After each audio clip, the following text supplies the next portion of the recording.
Dear Diary, today at school, Miss Bustier asked us to list our top 3 favorite monuments in Paris, and it made me think of everything I love most about my city. For number 3, I picked the Louvre Palace. It started out as a royal fortress, but today it's one of the greatest museums in the world.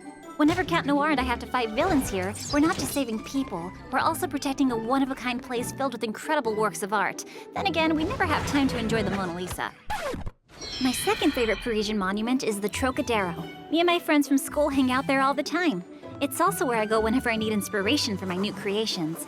And the Trocadero Esplanade offers the best view of my favorite monument, the Eiffel Tower. The Eiffel Tower proudly stands at 1,063 feet high, looming over the whole city like a gigantic lighthouse. When you're up on it, the people down below look like little ants. I recently learned that the Eiffel Tower was built for the 1889 World's Fair and that it was almost torn down. Can you imagine?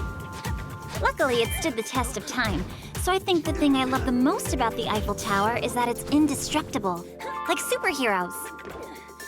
Every day I think about how lucky I am to live in Paris, and I'm even luckier for getting to see all those places through Ladybug's eyes. No one knows the city like Cat Noir and I do. Even when we're on a mission, we can't help but stop for a minute and marvel at the magical city we live in. Actually, a top 10 isn't enough. I forgot Notre Dame, the Grand Palais, the Champs-Élysées. All this talk about Paris has put me in the mood for a stroll in the sunshine. Bye for now, Diary.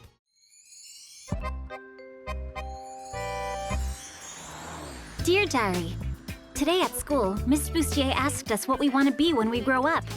Many of my friends had no idea, but I've known for a while. My dream is to become a fashion designer like Gabriel Agreste, my role model. He's Adrian's father, and he's also the best designer in the entire world. He created the Gabriel brand. Adrian models for him. He's in every advertising campaign, in fashion magazines, on posters in town, the whole deal. But what I love most of all is creating. I really like inventing, designing, sewing. I've already created hats, clothes, accessories like jewelry, and even some glasses for Jagged Stone, the famous rock star. Most of the time, I'm wearing my own designs. This little purse I carry everywhere, for instance, I made it. I love to stroll around Paris for inspiration. I could spend hours watching people, and what better place than Paris to be inspired? Being Ladybug also helps me to see things from a different perspective, to create in a different way.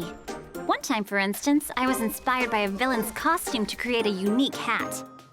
Miss Marinette, very exquisite creation. You definitely have the laboring hands of a hat maker. I'm incredibly lucky. I really hope that one day I'll have my own brand and that people will like my designs. In the meantime, I try to get better every day by learning new techniques and making presents for my family and friends. Oh, that reminds me. Alia's birthday is coming up and I'd love to design something for her. I've already thought of a special case for her smartphone. I just need to buy the equipment so I can get to work. Goodbye for now, Diary.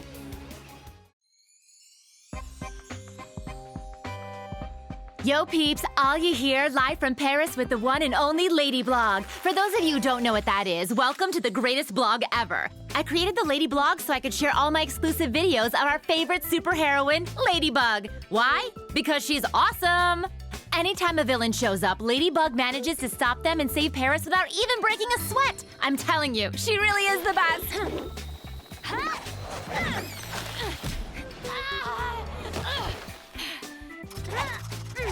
Time out, time breaker! Those of you who don't know the Lady Blog are always asking me how I just happen to be there whenever Ladybug's in action. Easy! I have a special alert on my phone. Once again, Ladybug and Cat Noir have saved Paris from the clutches of a mental... All I have to do is rush to the scene and start filming so you don't miss a thing. Of course, my dream is to find out who's hiding behind that mask. Because if I knew Ladybug's secret identity, I could offer her my help. Truth is, so far I haven't found much. I've looked through every book in the library and still haven't found a single thing about Ladybug. So I'm relying on my own superpowers, the power of observation, to uncover clues to Ladybug's identity. For example, I used to think that maybe she was a scientist who got stung by a radioactive ladybug while strolling at the Cité des Séances. But the more I think about it, the more I believe it's actually the earrings that help Ladybug to transform. So the whole bug bite theory kinda went out the window. Anyway, as you can see, I look, I listen, and I share everything I learn with you here on the Lady Blog.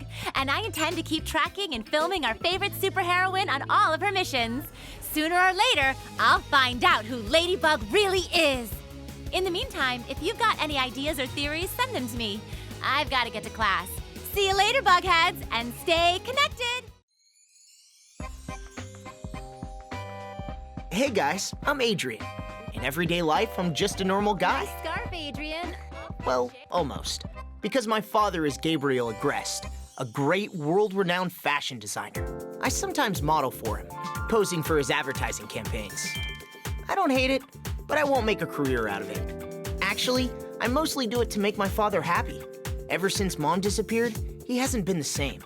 So I try to be there for him. On a day-to-day basis, his assistant Natalie is really the one taking care of me. Your schedule, Adrian? Thanks, Natalie. She and the gorilla.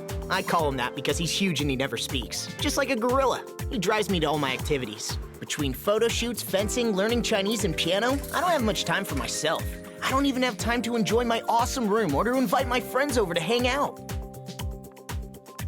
That's why I'm so happy to go to school and see my friends, especially Nino, who I tell everything. Okay, fine, almost everything.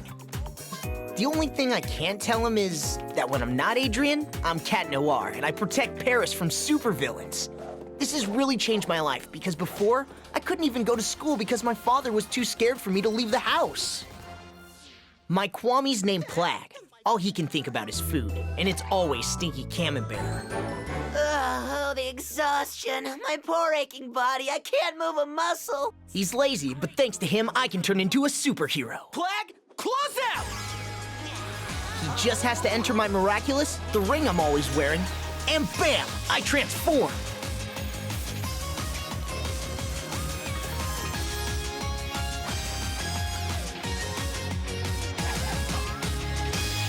He's also the one who gave me my superpower, Cataclysm!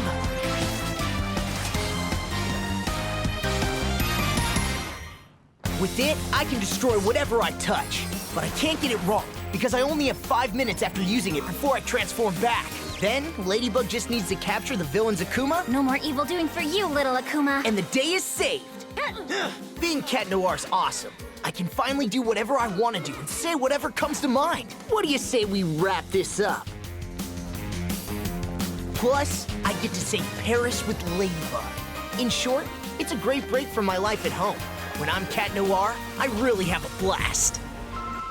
This is to tell me that it's time for my Chinese lesson. The gorilla must already be waiting for me. I better go. And who knows, I may have to save Paris again today. See you later.